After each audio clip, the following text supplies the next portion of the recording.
Hello students, welcome back to our YouTube channel. Previous class में हम लोगों ने फोटोइलेक्ट्रिक इफेक्ट की कंप्लीट थ्योरी को पीवाईक्यूज के साथ कंप्लीट कर लिया था। आज की क्लास में हम अगला टॉपिक स्टार्ट कर रहे हैं, दैट इज एटॉमिक स्ट्रक्चर, जिसमें आज की क्लास में हम डिस्कस करेंगे Dalton's atomic theory, Thomson atomic model, Rutherford's alpha scattering experiment, Rutherford's atomic model, distance of closest approach, estimation of nucleus, size of nucleus, साथ में इंपैक्ट पैरामीटर क्या होता है, इन सब के बारे में बात करेंगे। तो आओ डिस्कस करते हैं। सबसे पहले डाल्टन्स एटॉमिक थ्योरी। सबसे पहले अगर एटॉमिक स्ट्रक्चर की बात की जाए तो सबसे पहले डाल्टन एटॉमिक थ्योरी दी जाती है। इन्होंने क्या बताया था, जस्ट रीड कर लेते हैं, ज्यादा कुछ खास नहीं है, बस इसे पता होना चाहिए। जॉन डाल्टन ने 1808 में अपनी थ्योरी दी, जिसके अकॉर्डिंग क्या था, every material is composed of minute particles known as atom.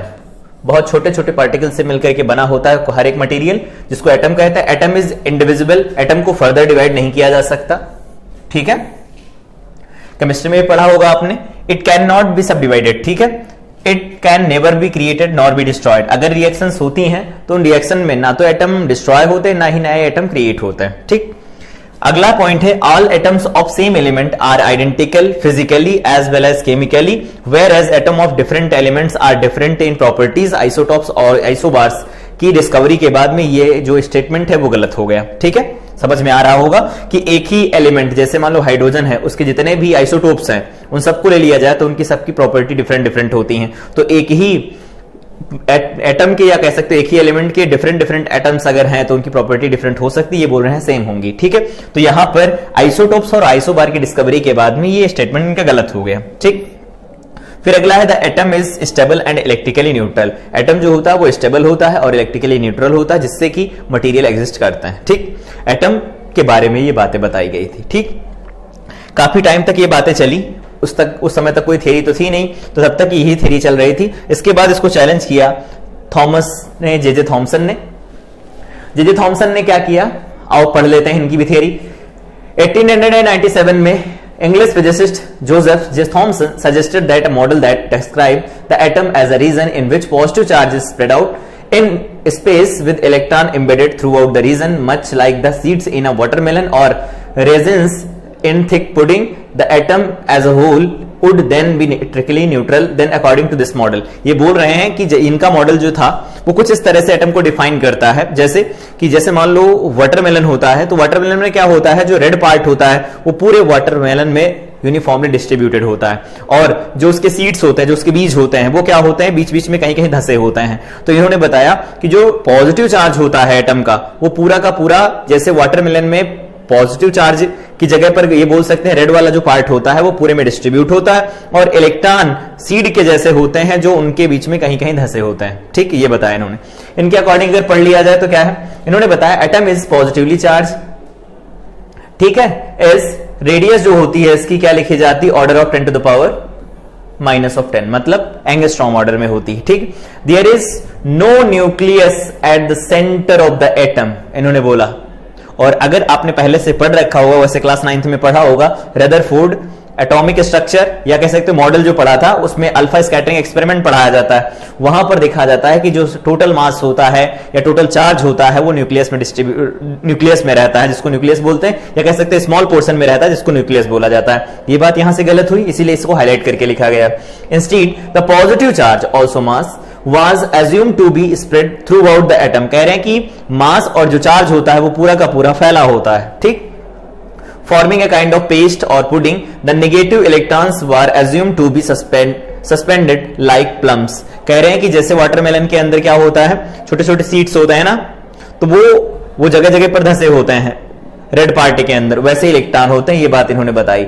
अगला पॉइंट है, the number of electrons is such that their total negative charge. Electron के ऊपर नेगेटिव चार्ज होता है, तो उन्होंने कहा टोटल नंबर ऑफ जो इलेक्ट्रॉन होंगे that is negative charge is always equal to the positive charge and hence atom is electrically neutral. इन्होंने भी वही बात बताई कि एटम जो होता है वो इलेक्ट्रिकली न्यूट्रल होता है। ये थी इनकी एनालॉजी। इन्होंने बताया कि एटम में जैसे इस तरह का होता है, कहा इन्होंने कि जो पॉजिटिव चार्ज होता है वो पूरे में डिस्ट्रीब्यूट होता है यूनिफॉर्मली, और जो नेगेटिव चार्ज होता है इनके बीच में कहीं कहीं पर धंसा होता है, जैसे कि वाटरमेलन के अंदर सीड्स होते हैं, ठीक। ये बताया था सर जे थॉमसन ने, ठीक। इसके बाद में अगर बात की जाए यहां से हम अपना चैप्टर स्टार्ट कर रहे हैं। वो थियरी थी, उनको जस्ट आपको इंफॉर्मेशन के तौर पर याद रखना। यहां से चैप्टर स्टार्ट हो रहा है। थियरी है रदरफोर्ड्स अल्फा स्कैटरिंग एक्सपेरिमेंट, या इसको दूसरा नाम भी दिया जाता है, पढ़ा होगा वैसे, thin gold foil experiment. Gold foil experiment, gold foil experiment. ठीक, तो थिन गोल्ड फॉयल एक्सपेरिमेंट था क्या, और इसको हम लोग कैसे पढ़ सकते हैं, इसमें क्या क्या हुआ, इससे क्या क्या डिस्कवरी हुई, एटम का क्या स्ट्रक्चर इससे पता लगा, वो सब बातें करते हैं। तो सबसे पहले यहां पर जिन चीजों को लिया गया उनके बारे में बात करते हैं। सबसे पहले यहां पर एक लेड का बॉक्स लिया गया। ठीक है, ये लेड बॉक्स है, इसके अंदर एक रेडियो एक्टिव एलिमेंट रखा गया। रेडियो एक्टिव एलिमेंट में यहां पर पोलोनियम यूज किया गया। तो यहां पर सबसे पहले बात करते हैं, एक तो हमने यूज किया लेड बॉक्स, ठीक है, लेड बॉक्स, और इसके अंदर क्या रखा गया, इसके अंदर रखा गया radio active substance, radio active substance. इनके बारे में थोड़ा सा आइडिया होगा, वैसे इनके बारे में हम लोग आगे बात करेंगे। अभी के लिए याद रख सकते हैं, कुछ ऐसे एटम्स होते हैं या कुछ ऐसे एलिमेंट होते हैं जिनमें कुछ ऐसी प्रॉपर्टी होती है जो अपने आप साइमल्टेनियसली कुछ रेज या कुछ एलिमेंट या फिर बोल सकते हो कुछ पार्टिकल का एमिशन करते रहते हैं अपने आप ही साइमल्टेनियसली, बिना किसी रीजन के। बस ये इस वजह से करते रहते हैं कि उनका जो न्यूक्लियस है वो फर्दर स्टेबल हो जाए, इसलिए ऐसा करते हैं। उनकी प्रॉपर्टी को बोला जाता है रेडियो एक्टिविटी, और ऐसे सब्सटेंस को बोलते हैं रेडियो एक्टिव सब्सटेंस। तो कुछ सब्सटेंस ऐसे होते हैं जो simultaneously alpha beta gamma rays का या अल्फा बीटा गामा जो पार्टिकल होते हैं इनको बाहर निकालते रहते हैं, जिसकी वजह से इनकी इस प्रॉपर्टी को बोला जाता है रेडियो एक्टिव प्रॉपर्टी, और ऐसे मटेरियल को या ऐसे सब्सटेंस को बोला जाता है रेडियो एक्टिव सब्सटेंस। यहां पर कौन सा यूज किया गया, तो आपको याद रखना है, यहां पर पोलोनियम यूज किया गया। पोलोनियम सिंबल क्या होता है, पी स्मॉल ओ, पोलोनियम यूज किया गया। ठीक है, और क्या यूज किया गया, लिखते जाना है। पहला ये है। दूसरे की बात करें तो यहां पर लेड का बॉक्स यूज किया गया, उसके अंदर पोलोनियम हो गया। पोलोनियम क्या है, ये बोल सकते हो source of alpha particle, alpha particle. ठीक है, अल्फा पार्टिकल क्या होते हैं, यहां पर जो पोलोनियम है, पोलोनियम खुद सोर्स होता है अल्फा पार्टिकल का, अल्फा पार्टिकल ये निकालता रहेगा। ठीक है, अल्फा पार्टिकल होता क्या है ये बाद में पता चला था इस एक्सपेरिमेंट के बाद, तो बाद में पता चला था वो क्या होता है, तो बता देते हैं। डबली आयोनाइज्ड हीलियम न्यूक्लियस, तो यहां बोल सकते हो doubly ionized helium nucleus, doubly ionized helium nucleus होता है। ठीक है, अब अगर इसके बारे में बात करें तो इस पर जो चार्ज लिखा जाता है, चार्ज, तो वो चार्ज लिखा जाता है +2e, और इसका जो मास लिखा जाता है, मास लिखा जाता है 4mu, 4amu। ठीक है, याद रखना है इसे आपको। ठीक है, तो ये हो गया अल्फा पार्टिकल के बारे में।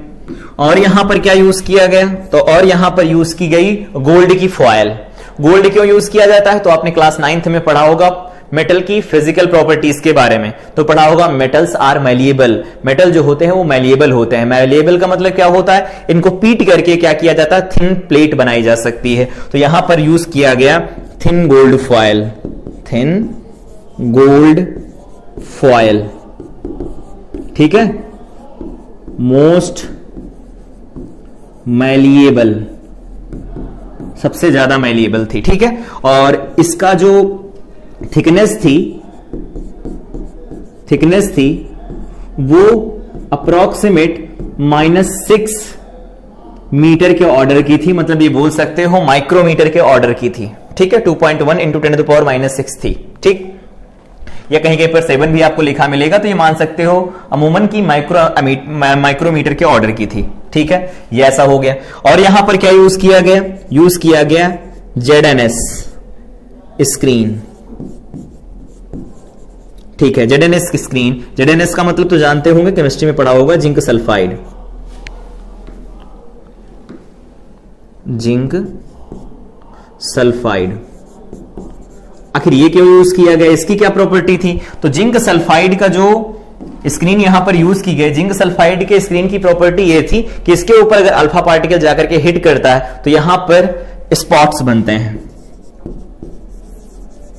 लाइट स्पार्क बनता है, ठीक है, और ये डिटेक्ट कर पाती है, टू डिटेक्ट अल्फा पार्टिकल, और ये अल्फा पार्टिकल को डिटेक्ट कर पाएगी। मतलब ये बोल सकते हैं कि यहां पर जो भी जिंक की स्क्रीन यूज की जाएगी, जिंक सल्फाइड की स्क्रीन यूज की जाएगी, बेसिकली उसके ऊपर जब अल्फा पार्टिकल गिरेंगे तो वहां वो ब्लिंक करेगा और उसको हम माइक्रोस्कोप से देख सकते हैं, ठीक है। तो पता चलेगा कहां कहां जा रहे हैं अल्फा पार्टिकल, कहीं अपने पाथ से डेविएट तो नहीं हो रहे हैं, या हो रहे हैं तो कितना हो रहे हैं, उन सारी चीजों के बारे में।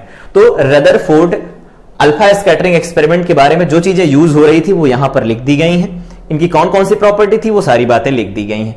अल्फा पार्टिकल के बारे में जो बातें यहां पर हमने लिखी हैं अलग से, ये बाद में पता चली थी, लेकिन वो पॉजिटिवली चार्ज होता है, ये बात पता थी पहले, ठीक। अब था क्या ये एक्सपेरिमेंट, आओ समझते हैं।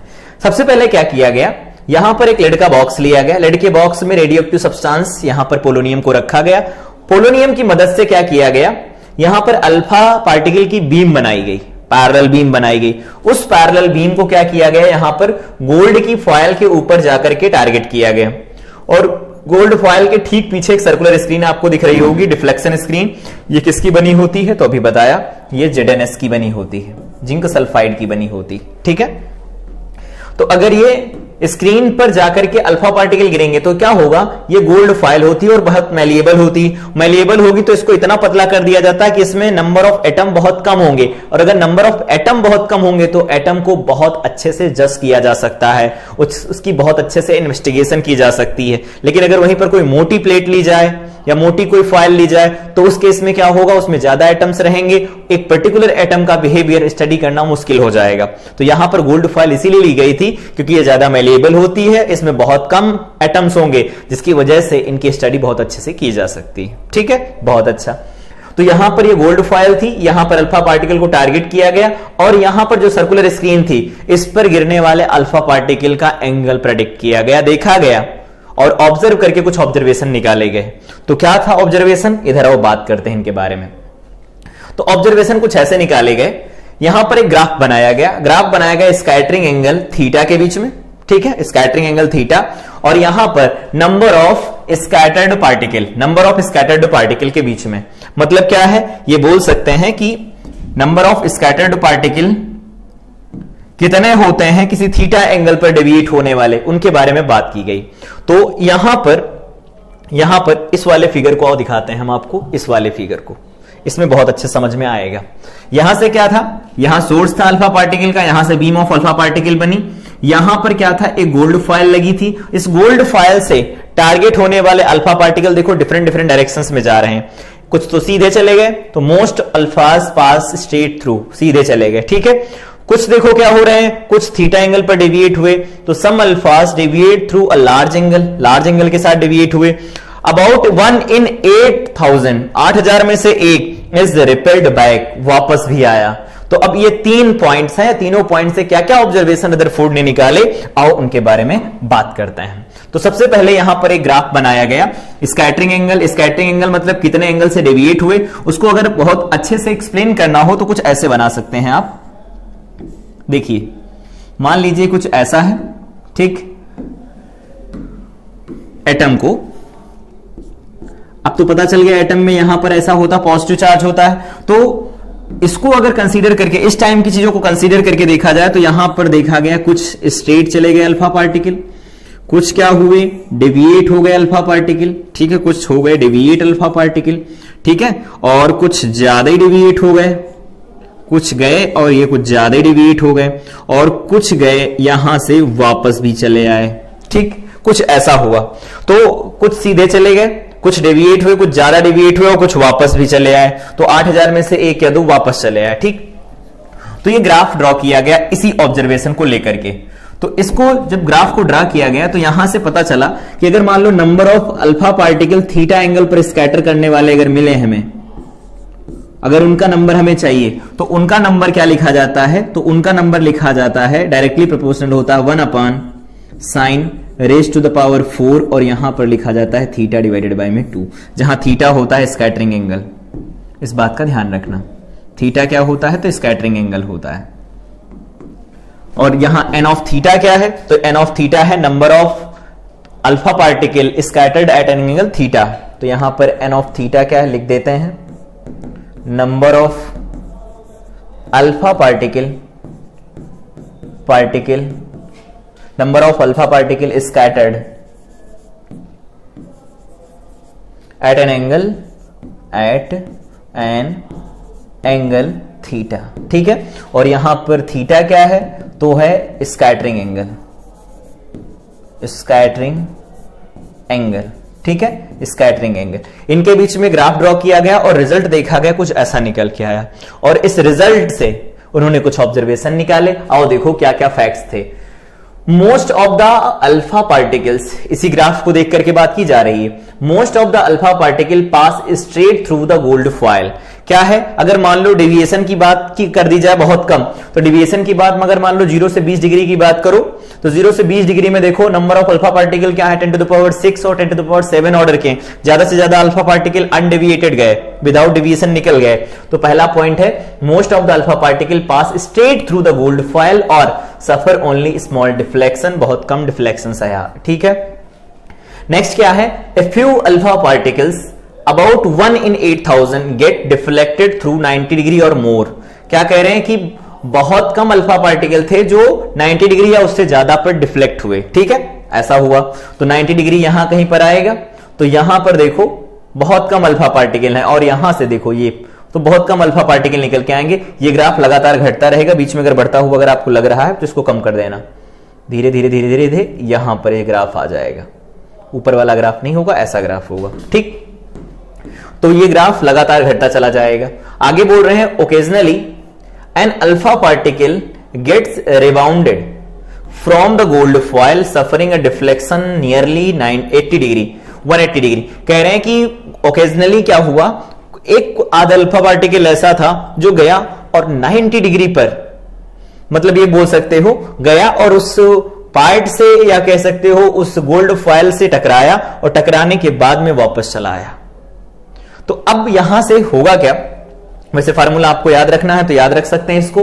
ये फार्मूला लिखा क्या जाएगा, तो अगर मान लो यहां से डायरेक्टली प्रोपोर्शनल का साइन हटाया जाए तो यहां पर ZE² लिखा जाता है। वैसे आपको उतना याद रखने की जरूरत नहीं है, बस n ऑफ थीटा ये इसके इनवर्सली प्रोपोर्शनल होता है। लेकिन अगर हम इस वाले पॉइंट को अच्छे से एक्सप्लेन करें तो इस वाले पॉइंट को अच्छे से एक्सप्लेन करने का मतलब है, इधर आओ एक्सप्लेन करते हैं। कोई अल्फा पार्टिकल जाए और टकराए और वापस चला आए।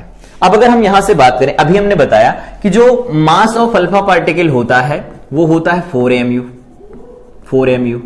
ठीक है, और अगर हम बात करें मास ऑफ न्यूट्रॉन या फिर मास ऑफ प्रोटॉन को लगभग में अगर बराबर मान लें तो वो कितने होते हैं, 1 AMU के करीब होते हैं, 1 AMU के करीब होते हैं। ठीक है, पता होगा। और अगर हम इलेक्ट्रॉन की बात करें, इलेक्ट्रॉन का मास क्या होता है, तो mass of electron is equal to में 9.1 into 10 to the power -31 kg के करीब होता है। बढ़िया है ना, ये सारे मास पता होंगे। अब ये सोचिए अल्फा पार्टिकल 4 AMU का है और गया और टकरा के वापस चला आया।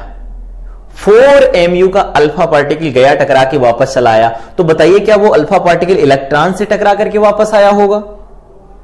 तो कहेंगे इलेक्ट्रॉन का मास तो बहुत ज्यादा है और फर्स्ट ईयर में फिजिक्स पढ़ते हैं वहां वो तो फेल हो जाएगी फिर अगर इससे टकरा के वापस तो आया।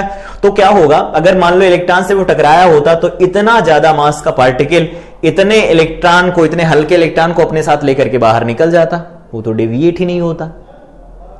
फिर क्या है, तो क्या ये न्यूट्रॉन से टकराया तो न्यूट्रॉन का भी मास क्या होता है, 1 AMU होता, तो 4 AMU का पार्टिकल 1 AMU से टकरा करके वापस नहीं आ सकता। इसका सीधा मतलब ये बना कि कोई ऐसा रीजन है एटम के अंदर जो काफी ज्यादा डेंस है और उसका पूरा का पूरा मास या उस एटम का पूरा मास उस छोटे से रीजन के अंदर हाईली कंसंट्रेटेड है और उस हाईली कंसंट्रेटेड रीजन से टकरा करके अल्फा पार्टिकल वापस आया और उसी हाईली कंसंट्रेटेड रीजन को बोला गया न्यूक्लियस ऑफ द एटम। तो क्या था, तो देखो यहां पर अगर मान लो इतने सारे नंबर ऑफ एटम हैं, गोल्ड फॉयल है ये, तो क्या हुआ, देखो कुछ अल्फा सीधे चले गए, कुछ अल्फा सीधे चले गए, कुछ अल्फा देखो टकरा के वापस इधर जा रहे हैं, कुछ इधर जा रहे हैं, कुछ देखो यहां से ये वाला अल्फा पार्टिकल गया और टकरा के वापस चला आया।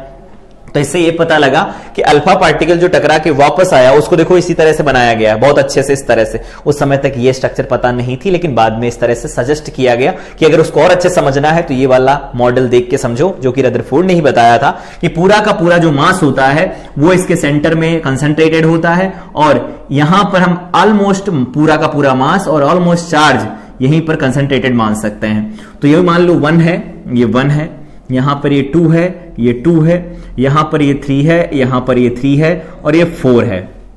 ठीक, तो 4 ये गया और ये 4 वापस भी चला आया। ठीक, तो इससे ये पता लगा कि टोटल मास और टोटल इसका चार्ज इसके बीच के रीजन में कंसंट्रेटेड है और उसको बोला गया न्यूक्लियस। तो यहां पर ये क्या है, इसको क्या बोल सकते हैं, इसको बोला जा सकता है nucleus, nucleus of atom. Nucleus of atom, nucleus of atom पर क्या होगा, तो पूरा का पूरा चार्ज कंसंट्रेटेड होगा यहां पर, और इसका पूरा का पूरा मास, एटम का पूरा मास अगर माना जाए थ्योरेटिकली तो यहीं पर कंसंट्रेटेड माना जाएगा। ठीक है, तो इस अल्फा स्कैटरिंग एक्सपेरिमेंट से ये पता चला कि ज्यादा से ज्यादा अल्फा पार्टिकल सीधे निकल गए। ठीक है, कुछ अल्फा पार्टिकल थे जो 90 डिग्री या उससे ज्यादा डेविएट हुए, कुछ अल्फा पार्टिकल थे जो अप्रॉक्स 180 डिग्री डेविएशन शो किया उन्होंने और गए और टकरा के वापस चले आए। अब वो इलेक्ट्रॉन या न्यूट्रॉन से तो टकराए नहीं होंगे, इसका मतलब वो किसी ऐसे रीजन से टकराए जहां पर बहुत ज्यादा पार्टिकल्स हैं और वो बहुत हाईली कंसंट्रेटेड एरिया है, और अगर वो हाईली कंसंट्रेटेड जोन होगा तो उससे टकरा के वापस चले आए। या फिर ऐसा बोल सकते थे कि बहुत भारी था अल्फा पार्टिकल, 4 mu का था, और बहुत छोटे छोटे इलेक्ट्रॉन और प्रोटॉन से टकरा करके या न्यूट्रॉन से टकरा करके वापस तो आया नहीं होगा। तो जाहिर सी बात है वो ग्रुप ऑफ एलिमेंट से या कह सकते हो ग्रुप ऑफ पार्टिकल से टकरा करके वापस आया होगा। बाद में न्यूक्लियस के अंदर पता चला कि वहां पर प्रोटॉन के साथ न्यूट्रॉन होते हैं और पूरा का पूरा चार्ज उसी में रहता है। ठीक है, और पूरा का पूरा मास भी हम उसी में कंसंट्रेटेड मानते हैं। ठीक, तो ये बात हो गई। तो ये था रदरफोर्ड का अल्फा स्कैटरिंग एक्सपेरिमेंट, इस तरह से इसे परफॉर्म किया गया। ये कुछ मेन पॉइंट्स है जो आपको याद रखने हैं। ठीक है, और यहां पर जो एनर्जी यूज की गई अल्फा पार्टिकल की वो अलग अलग बुक में अलग अलग लिखी जाती, but in case of head on collision, अगर डायरेक्ट हेड ऑन कोलिजन हो तो हेड ऑन कोलिजन के लिए बात की जाती है कि जो अल्फा पार्टिकल होते हैं उनकी एनर्जी 5.5 मिलियन इलेक्ट्रॉन वोल्ट होनी चाहिए। ठीक, अभी इनके बारे में बात करेंगे। और तो ये था हमारे पास रदरफोर्ड एटॉमिक या कह सकते हो रदरफोर्ड अल्फा स्कैटरिंग एक्सपेरिमेंट का बेसिक आइडिया, इस तरह से इसे परफॉर्म किया गया। इसके कैलकुलेशन क्या क्या है, आओ कैलकुलेशन करना सीखते हैं। तो पहले कंक्लूजन निकाल लेते हैं। कंक्लूजन क्या था, तो कंक्लूजन क्या था, the whole positive charge.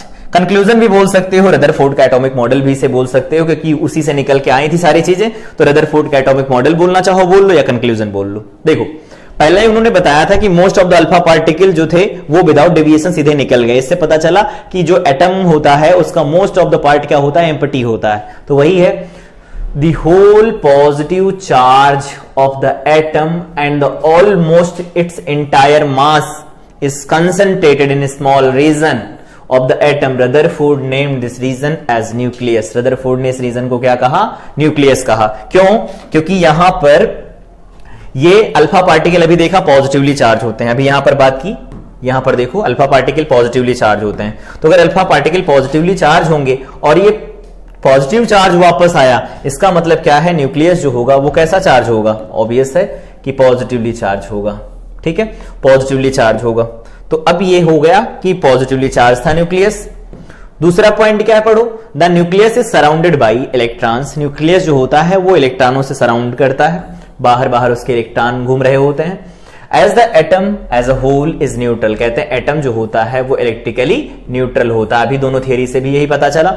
The total negative charge of the electron, electron का जो टोटल नेगेटिव चार्ज होता है वो पॉजिटिव चार्ज के बराबर होता है। ठीक है, न्यूक्लियस के पॉजिटिव चार्ज के बराबर होता है। Using high speed alpha particle, high speed के अल्फा पार्टिकल को यूज किया जाए, the nuclear diameter has been found to be order of 10⁻⁻14। जो न्यूक्लियर साइज होता है उसका ऑर्डर जो पता किया गया डायमीटर वो 10⁻⁻14, एक्चुअली जो होता है वो 10⁻⁻15 ऑर्डर का होता है। ठीक, ठीक है, इससे पता लगा। For the stability of atom, Rutherford assumed that the electrons are revolving at high speed around the nucleus in the closed circular orbit. Closed circular orbit में revolve करते हैं. So that the force of attraction between the nucleus and the electron is balanced by the centrifugal force acting on the electron. यही जो point था, इसी को बाद में चैलेंज किया गया ईएम वेव थियरी के अकॉर्डिंग, और वहां से कुछ चीजें पता लगी.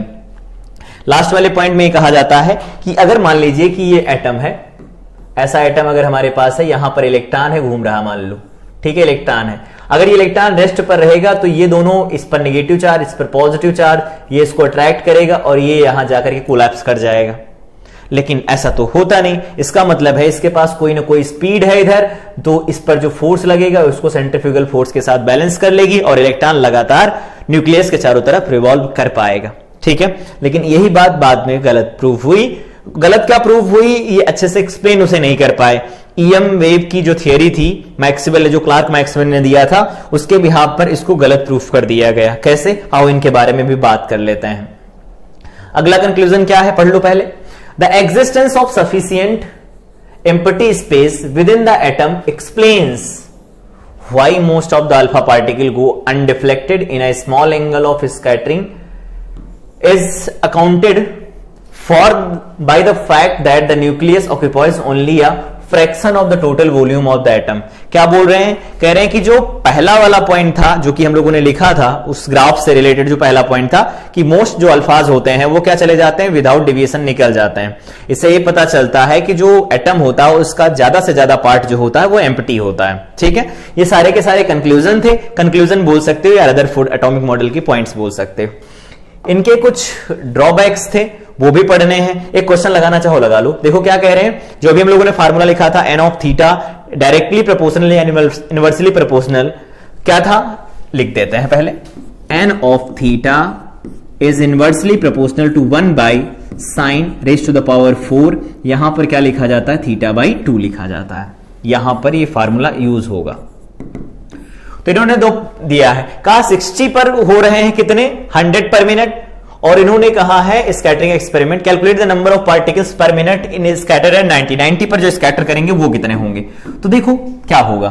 तो अगर मान लो हम इसको 2 के लिए अप्लाई करें, मान लो एन ऑफ थीटा 1 के लिए लगाएं और इसे एन ऑफ थीटा 2 के लिए लगाया जाए, तो इधर तो उल्टा बन जाएगा. तो इसे लिखा जा सकता है साइन, यहां पर बन जाएगा थीटा 2/2, और यहां पर क्या लिख सकते हैं, साइन थीटा 1/2, और इन दोनों की होल पावर क्या लिखी जा सकती है, 4 लिखी जा सकती है.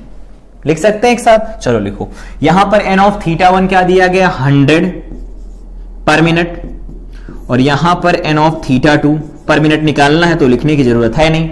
यहां पर साइन थीटा 2/2, तो 2 पर कितने, 90, तो 90/2 हो जाएगा. यहां पर क्या होगा, साइन वो कितने पर थे, तो 60 पर थे, तो यहां पर लिखा जाएगा 60/2, और यहां पर पावर लिखी जाएगी 4. इसको सॉल्व कर दो, जो रिजल्ट आएगा वो पता चल जाएगा हमें. क्या होगा देखो, 100 डिवाइडेड बाय में N of theta 2 is equal to में साइन 45 डिग्री बनेगा ना ऊपर, तो साइन 45 डिग्री की वैल्यू होती 1/√2, तो यहां पर बन जाएगा 1/√2, यहां पर बन जाएगा 1/2 साइन 30, इसका बन जाएगा होल पावर 4. इसको समझ के देखो क्या लिखा है. तो ऊपर लिखा गया है 1/2, 1/2 तो 1/4, और ये क्या लिखा गया है, 2 to the 4 8, और ये 16, तो ये बन जाएगा देखो 16/1. तो इसको क्या लिखा जा सकता है, तो इसको लिख सकते हैं 4 बनेगा, 4 4 16. तो यहां पर बन जाएगा देखो 100 डिवाइडेड बाय में N of theta 2 is equal to में बनेगा 4. इससे इसको कैंसिल करवाओगे तो एन ऑफ थीटा 2, या फिर बोल सकते हो number of alpha particle scattered at an angle theta 2 is equal to में क्या आएगा, 25 अल्फा पार्टिकल पर मिनट. वो पर मिनट में दिया गया था, तो ये भी पर मिनट में ही आंसर आएगा. तो अगर कोई क्वेश्चन पूछना होगा तो इस पर क्वेश्चन पूछा जाएगा, तो इस तरह से लगा सकते हैं आप. ठीक है, ये होता है प्रॉपर तरीका. आगे आओ बात कर लेते हैं. इनके कुछ न्यूमेरिकल के बारे में कि न्यूमेरिकल एस्पेक्ट क्या हो सकता है, कैसे कैसे न्यूमेरिकल पूछे जा सकते हैं। तो न्यूमेरिकल में है डिस्टेंस ऑफ क्लोजेस्ट अप्रोच, मतलब जो अल्फा पार्टिकल टारगेट किया गया गोल्ड फॉयल की तरफ, तो मैक्सिमम वो गोल्ड फॉयल के कितने करीब तक जा सकता था, या कह सकते हो एटम के कितने करीब तक गया, या फिर न्यूक्लियस से कितने करीब तक गया। तो मान लीजिए ये है हमारे पास एक अल्फा पार्टिकल, फिल कर दो इसे किसी कलर से, मान लो ये अल्फा पार्टिकल है, ये अल्फा पार्टिकल यहां से चलता है, ठीक है। चलने के बाद ये इधर ही वापस चला आता है, कुछ डिस्टेंस तक जाता है, मान लीजिए यहां तक गया, यहां से जाने के बाद ये वापस भी चला आया इधर, ये मान लीजिए वापस चला आया, तो यहां तक गया। तो बोल सकते हैं यहां से यहां तक ये इनके बीच का मिनिमम सेपरेशन है, जिसको हम R0 लिख रहे हैं, ठीक है। यहां से देखो पॉजिटिव चार्ज, ये अल्फा पार्टिकल, ये अल्फा पार्टिकल है, अल्फा पार्टिकल है। यहां से मान लो कुछ काइनेटिक एनर्जी देकर के हमने इसे फेंका, तो यहां पर kinetic energy of alpha particle is equal to 5.5 million electron volt. ये किसके लिए लिखी जाती है? For head on collision. Head on collision, collision तो पढ़ा होगा फर्स्ट ईयर में, हेड ऑन कॉलिजन होता है, एक होता है ऑब्लिक कॉलिजन। तो हेड ऑन कॉलिजन के लिए इतनी वैल्यू होनी चाहिए अल्फा पार्टिकल की, ठीक। तो ये अल्फा पार्टिकल यहां तक गया और वापस चला है। ये हमारे पास न्यूक्लियस दिया गया है, ये न्यूक्लियस दिया गया है। अब देखना ध्यान से, बताना, यहां पर जो भी ये चार्ज है, इसका मतलब ये न्यूक्लियस है, न्यूक्लियस के ऊपर जो चार्ज लिखा जाता है वो प्लस जेडी लिखा जाता है, बाद में पता चला था, ठीक है। तो इसकी मदद से हम क्या क्या कर सकते हैं, तो प्लस जेडी इसके ऊपर चार्ज है, और अगर प्लस जेड ई इसके ऊपर चार्ज होगा और गोल्ड के लिए जेड की वैल्यू क्या होती है, तो 79 होती है, ठीक, 79 हो गई गोल्ड की, गोल्ड के लिए जेड की वैल्यू। तो अगर हमें मान लो ये निकालना है कि ये कितने पास तक गया, तो इनिशियली ये बहुत दूर था, सुनिए ध्यान से, इनिशियली अल्फा पार्टिकल बहुत दूर था, तो इनके बीच में कोई इंटरैक्शन नहीं रहा होगा, तो इसके पास केवल और केवल काइनेटिक एनर्जी थी। और यहां पर क्या है, इसकी काइनेटिक एनर्जी 0 हो जाएगी, तो पूरी एनर्जी किसमें बदल जाएगी, पोटेंशियल एनर्जी में। तो क्या एनर्जी कंजर्वेशन लगा सकते हैं? हाँ बिल्कुल लगा सकते हैं। तो लिख देते हैं by conservation of energy, by conservation of energy, conservation of energy, conservation of energy क्या लिखा जा सकता है, kinetic energy of alpha particle is equal to में potential energy of alpha particle. तो चलो लिखो पोटेंशियल एनर्जी, काइनेटिक एनर्जी, तो यहां पर K alpha is equal to potential energy क्या लिखी जाती है दो चार्ज पार्टिकल के बीच में, तो लिखी जाती है स्मॉल के, यहां पर लिखा जाता है Q1 Q2 डिवाइडेड बाय में R। तो Q1 मतलब क्या हुआ, अल्फा पार्टिकल, तो प्लस 2E होता है, और न्यूक्लियस के ऊपर जो चार्ज हो, जो फार्मूला होगा उसके लिए जेड ई लिखा जाएगा, प्लस जेड ई लिखा जाएगा, और डिवाइडेड बाय में उनके बीच का सेपरेशन मिनिमम कितना है, तो R0 है। इस R0 को ही बोला जाता है डिस्टेंस ऑफ क्लोजेस्ट अप्रोच। अब अगर मान लो हम R0 की वैल्यू निकालना चाहते हैं, तो क्या होगा, स्मॉल के यहां पर हो जाएगा 2, यहां हो जाएगा जेड ई स्क्वायर, समझना ध्यान से, 2 Z E square divided by में क्या बन जाएगा, के अल्फा बनेगा, ये क्या बन जाएगा, के अल्फा। वैल्यू पुट कर दीजिए, के की वैल्यू क्या होती है तो पता होगा, पहले चैप्टर में पढ़ा था, 9 इंटू 10⁹, यहां पर 2 आ जाएगा, जेड की वैल्यू 79 हो जाएगी, इंटू में ई का स्क्वायर तो बन जाएगा 2.56, इंटू में क्या बन जाएगा, तो 19 होता है, तो माइनस का 38 बन जाएगा, और डिवाइडेड बाय में यहां पर के ऑफ अल्फा, तो ये बन जाएगा 5.5 मिलियन, तो 6 लिखो, इलेक्ट्रॉन वोल्ट, तो 1.6 इंटू 10⁻, क्या बन जाएगा, -19 जूल में बन गई एनर्जी।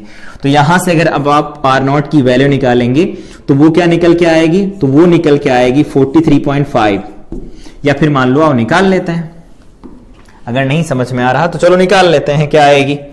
सबसे पहले बताओ, यहां पर 9 है, 2 है, 79 है, उसके बाद में क्या है, 2.56 है, ठीक है, मल्टीप्लाई हो गया, डिवाइड करो, 5.5 है, फिर डिवाइड करना है इसे 1.6 से, तो ये वैल्यू निकल के आएगी आपके पास 413.6 इंटू में 10 टू द पावर, ये पावर क्या बनेंगी, तो -38 + 9 और -6 + 19, ये वैल्यू आ जाएगी -16, ठीक है।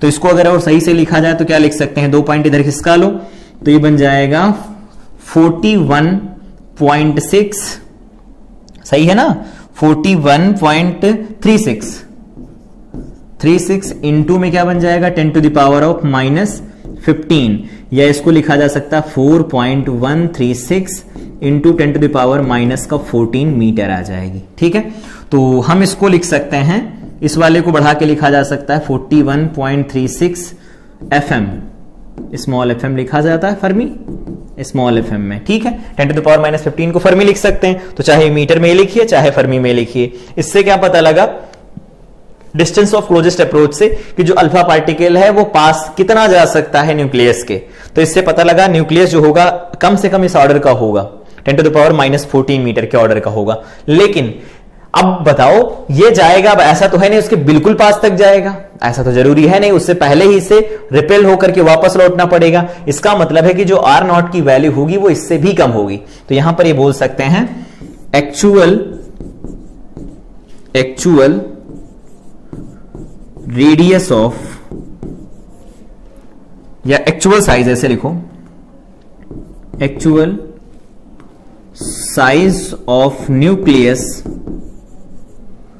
इज लेस देन, किससे कम होगा, तो 41.36 into 10 to the power of -15 metre, इससे भी कम निकल के आएगा। तो अप्रॉक्स मान सकते हैं ये ऑर्डर क्या होगा, तो ऑर्डर होगा लगभग में 10 टू द पावर -15 मीटर या फर्मी ऑर्डर में आएगा। तो इस तरह से हम डिस्टेंस ऑफ क्लोजेस्ट अप्रोच लगा सकते हैं, ये प्रॉपर तरीका होता है, इस तरह से आपको लगाना। For head on collision kinetic energy of alpha particle is equal to 5.5 million electron volt लिखी जाएगी। ठीक है, आगे आओ बात करते हैं। एक और टर्म होता है जिसको बोला जाता है इंपैक्ट पैरामीटर। ये होता है क्या इंपैक्ट पैरामीटर, तो समझिए इधर ध्यान से। मान लीजिए कि हमारे पास ये न्यूक्लियस है पॉजिटिवली चार्ज, इस वाली लाइन के थ्रू जाता है अल्फा पार्टिकल, तो ये दोनों ज्यादा दूर नहीं, बिल्कुल पास पास में ही है। तो अल्फा पार्टिकल मान लेते हैं इस रास्ते से जाता है, तो ये क्या करेगा, इसे रिपेल करेगा, तो ये रास्ता अपना बदल लेगा, और जितने से बदल के जाएगा उसको क्या नाम दिया गया था, बिल्कुल सही, उसको नाम दिया गया था डिस्टेंस ऑफ क्लोजेस्ट अप्रोच, अभी अभी लिखा गया। ठीक है, तो हम अगर बात करें यहां से, इसके सेंटर से अगर यहां से एक परपेंडिकुलर गिराया जाए, तो ये परपेंडिकुलर क्या होगा, इसी परपेंडिकुलर को R0 लिखा जाता है इसके सेंटर से। ठीक, इस R0 को हम डिस्टेंस ऑफ क्लोजेस्ट अप्रोच बोलते हैं, अभी बात किया। तो इंपैक्ट पैरामीटर आखिर होता क्या है, तो मान लो इस लाइन के अलोंग आता है अगर अल्फा पार्टिकल, तो इस लाइन के अलोंग आता है, और यहां पर सेंटर ऑफ न्यूक्लियस की जो लाइन ड्रॉ की जाएगी इसी के पैरेलल, इनके बीच की जो परपेंडिकुलर डिस्टेंस होती इसी को बोला जाता है इंपैक्ट पैरामीटर। क्या होता है, perpendicular distance of the velocity vector of alpha particle from the centre of nucleus. Centre of nucleus से जो भी अल्फा पार्टिकल का वेलोसिटी वेक्टर बनाता है, इनिशियली वेलोसिटी वेक्टर जो इसकी डायरेक्शन बनाता है, उनके बीच का जो परपेंडिकुलर सेपरेशन होता है उसको बोलते हैं इंपैक्ट पैरामीटर। ठीक है, और जितने एंगल से डिविएट होते हैं उसको स्कैटरिंग एंगल बोला जाता है। स्कैटरिंग एंगल के बारे में बात किया था, अभी भी फिर से बात कर सकते हो, angle between direction of approach and direction of recede of alpha particle. Alpha particle के रिसीड डायरेक्शन की और अप्रोच डायरेक्शन के बीच का जो एंगल होता है उसको बोला जाता है एंगल ऑफ स्कैटरिंग या स्कैटरिंग एंगल। अब अगर मान लो कोई पूछता है कि इंपैक्ट पैरामीटर होगा क्या, तो इंपैक्ट पैरामीटर के लिए आपको फार्मूला याद रखना, डेरिवेशन आप मेरे लिए इंपॉर्टेंट नहीं है उतना, तो हम यहां पर फार्मूला लिख देते हैं। फार्मूला आता है cot θ/2 इज इक्वल टू लिखा जाता है 2b/r0, जहां पर r0 क्या होता है, तो डिस्टेंस ऑफ क्लोजेस्ट अप्रोच होती है। ये क्या है, डिस्टेंस ऑफ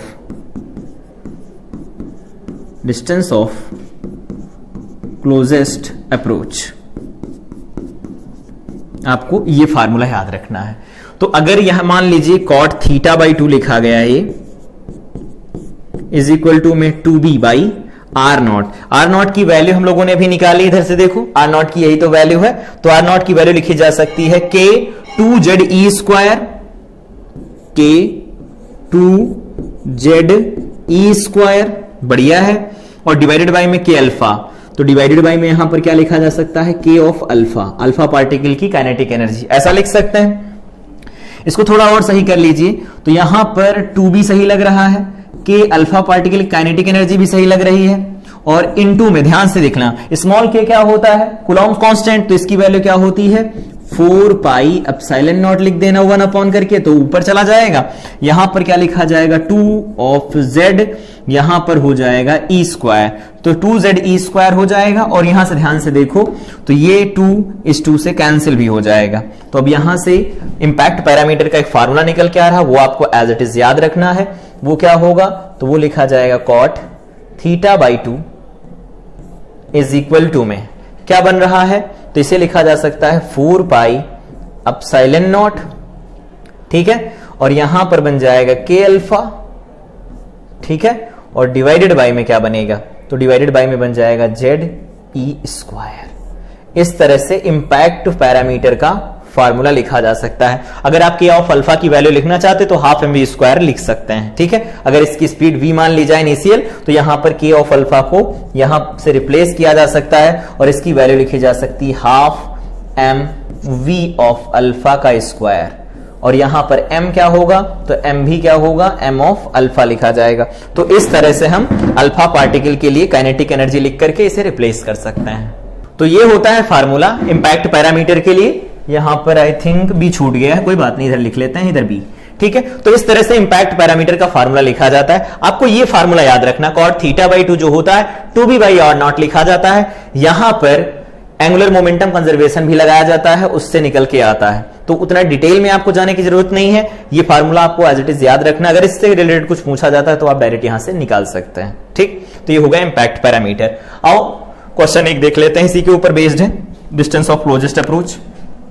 क्या बोल रहे हैं, इन अ गाइगर मार्सेलियन एक्सपेरिमेंट, कुछ और बात नहीं कर रहे हैं, ये उसी एक्सपेरिमेंट के बारे में बात कर रहे हैं। गाइगर और मार्सेलियन उनके ही कोवर्कर्स थे रदरफोर्ड के।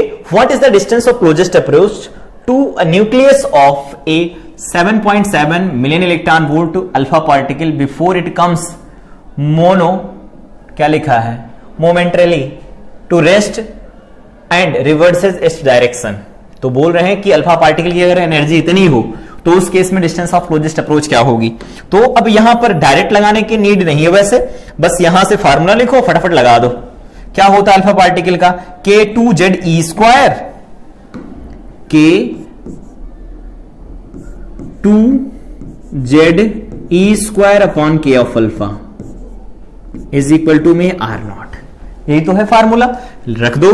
तो r0 की अगर वैल्यू लिखी जाए तो k है 9 into 10 to the power of 9 into में 2 इंटू में z की वैल्यू 79। अब गोल्ड ही होगा और कुछ कहा नहीं, तो यहां पर हो जाएगा 2.56, 1.6 का स्क्वायर कर रहे हैं और यहां -38 हो जाएगा 19 का, डिवाइडेड बाय में क्या होगा, तो अल्फा पार्टिकल की एनर्जी अब की बार में क्या है 7.7 मिलियन है, तो 6 लिखो, इलेक्ट्रॉन वोल्ट है तो 1.6 इंटू 10 टू द पावर -19 बनेगा। आप यहां से R0 की वैल्यू निकाल सकते हैं इजिली। ये R0 की वैल्यू कितनी निकल के आएगी, तो हम लिख देते हैं, ये वैल्यू निकल के आएगी 29.5 FM, तो इसको हम लगभग लिख सकते हैं 30 FM, ये निकल के आएगी R0 की वैल्यू। और R0 की वैल्यू अगर इतनी निकल के आएगी तो अब ये सोचिए कि ये वैल्यू देखो 30 FM है, और हमने अभी डिस्कस किया डिस्टेंस ऑफ क्लोजेस्ट अप्रोच में कि जो साइज होगा न्यूक्लियस का वो इससे भी छोटा होगा, डिस्टेंस ऑफ क्लोजेस्ट अप्रोच से छोटा होगा। और एक्चुअली जो निकाला जाता है एक्चुअल वो क्या होता है, तो एक्चुअल साइज जो होता है वो 6 FM होता है। तो बताओ 30 से कम हुआ कि नहीं हुआ, हाँ हुआ, तो 6 FM होता है, 6 फर्मी होता है, तो इससे कम होगा। तो एक्चुअली यहां से ये निकल के आएगा आंसर, लेकिन अगर जस्ट इंफॉर्मेशन के लिए याद रखना कितना होता है तो 6 FM होता है, तो इस तरह से इसे याद रखा जा सकता है। अब इसके आगे अगर बात करें drawbacks of Rutherford atomic model, Rutherford atomic model के ड्रॉबैक्स क्या होते हैं। तो पहला जो उन्होंने मतलब लास्ट वाला जो पॉइंट पढ़ा था हम लोगों ने कि जो भी इलेक्ट्रॉन होगा वो न्यूक्लियस के चारों तरफ रिवॉल्व कर रहा होता है कुछ वेलोसिटी के साथ। तो ईएम वेव के अकॉर्डिंग अगर जो थ्योरी दी गई वो क्या है, according to electromagnetic theory EM theory an accelerated charge particle.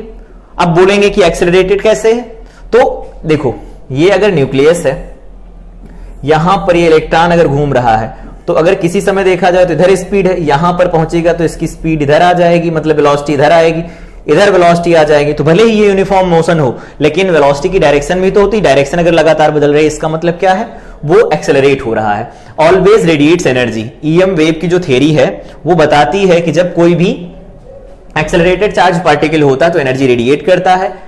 Negatively charge electron revolving around the nucleus, जो नेगेटिव चार्ज पार्टिकल है इलेक्ट्रॉन, वो न्यूक्लियस के चारों तरफ रिवॉल्व करता है, ठीक है, centripetal acceleration and would lose its energy continuously. कह रहे हैं कि इसके पास जो सेंट्रीपिटल एक्सेलरेशन होगा उसकी वजह से कंटिन्यूअसली एनर्जी को लूज करेगा। फिर क्या लिखा है, the radius of its orbit therefore would go on decreasing. इससे क्या होगी, इसकी रेडियस लगातार डिक्रीज करती रहेगी and would fall finally spiral into the nucleus, और फाइनली ये स्पाइरल के साथ स्पाइरल शेप बना करके क्या होगा, न्यूक्लियस के साथ कोलैप्स कर जाएगा, resulting in the ultimate catastrophic collapse of the atom as shown in the figure, but in practice atom does not collapse. बोल रहे हैं कि एटम एक्चुअली कोलैप्स नहीं करेगा, वो एग्जिस्ट करता है। तो इनके कहने का मतलब ये है कि अगर ये एटम है और यहां पर इस वाले, या फिर ऐसे बोल लेते हैं, इस वाले रेडियस के अंदर इलेक्ट्रॉन है, कोई यहां पर एक इलेक्ट्रॉन है, ये इलेक्ट्रॉन है, तो ये कह रहे हैं कि ये चार्ज पार्टिकल, ये भी चार्ज पार्टिकल, तो जब कोई चार्ज पार्टिकल किसी अदर चार्ज पार्टिकल के रिस्पेक्ट में अगर मूव करता है तो एनर्जी रेडिएट करता है, और लगातार इसकी एनर्जी कम होती जाएगी तो इसकी रेडियस भी तो कम होती जाएगी, हाँ ऑफ कोर्स कम होती जाएगी, और लगातार ये स्पाइरल पाथ बनाता जाएगा, बनाता जाएगा, बनाता जाएगा, बनाता जाएगा, और फाइनली जाकर के ये न्यूक्लियस के साथ कोलैप्स कर जाएगा और एटम की स्टेबिलिटी खत्म। लेकिन एक्चुअली एटम स्टेबल होता है, इसका मतलब ये वाला पॉइंट इनका ड्रॉबैक था। आगे बात कर लेते हैं। आगे है as an electron can revolve in any orbit, ठीक है, according to EM theory it must emit continuous radiation of all wavelength. कह रहे हैं कि अगर इलेक्ट्रॉन सभी ऑर्बिट में रिवॉल्व कर सकता है, दैट मींस वो जो स्पेक्ट्रम होगा, या बोल सकते हैं जो वेवलेंथ एमिट कर रहा होगा, वो क्या होंगी, वो कंटिन्यूअस होंगी। लेकिन ऐसा ऑब्जर्व नहीं किया गया, but in practice spectrum of an atom is discontinuous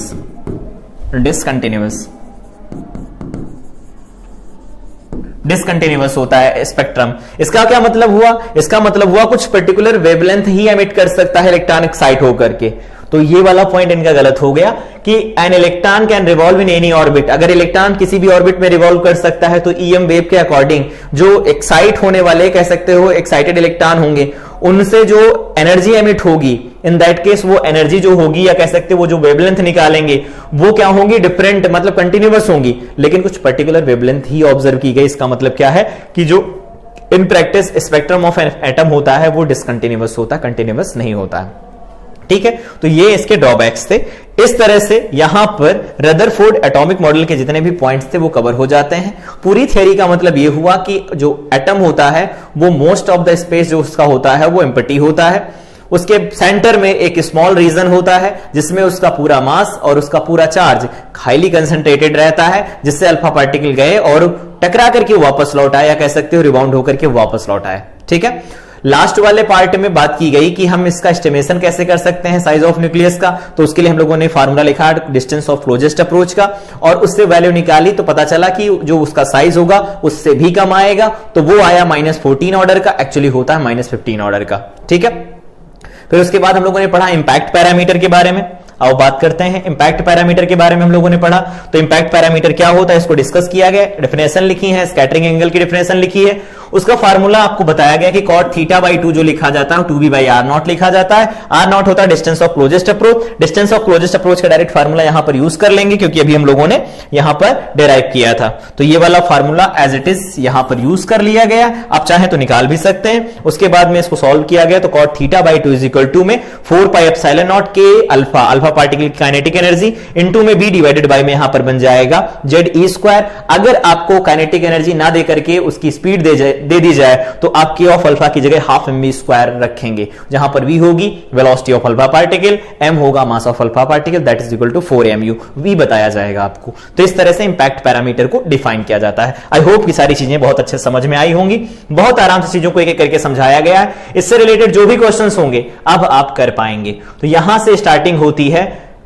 atomic physics की, या बोल सकते हो यहां पर एटॉमिक स्ट्रक्चर की शुरुआत होती है। तो आज की क्लास में हम इन सारे पॉइंट्स को कवर कर चुके हैं। नेक्स्ट क्लास में हम इसके आगे और बात करेंगे। जनरली चीजें वहीं से शुरू होती हैं आपके जेईई के सिलेबस में, रदरफोर्ड एटॉमिक मॉडल तो पढ़ाया जाता है स्कैटरिंग एक्सपेरिमेंट से रिलेटेड कुछ न्यूमेरिकल को लगाने के लिए, लेकिन एक्चुअली जो क्वेश्चंस बनते हैं वो बनते हैं बोर्ड्स एटॉमिक मॉडल के ऊपर। तो नेक्स्ट क्लास में हमारा वही डिस्कशन होगा, बोर्ड्स एटॉमिक मॉडल के पोस्टुलेट्स देखेंगे और उनसे जितने भी रिजल्ट्स निकल के आते हैं उन सबको डिराइव करेंगे और साथ में कुछ शॉर्ट ट्रिक्स भी देखेंगे कि अगर हमें बड़े फार्मूले यूज ना करने हो तो छोटे फार्मूले यूज करके भी हम कुछ कैलकुलेशंस को कर सकते हैं। तो तब तक के लिए इस क्लास को रिवाइज करें, मिलते हैं अगली क्लास में।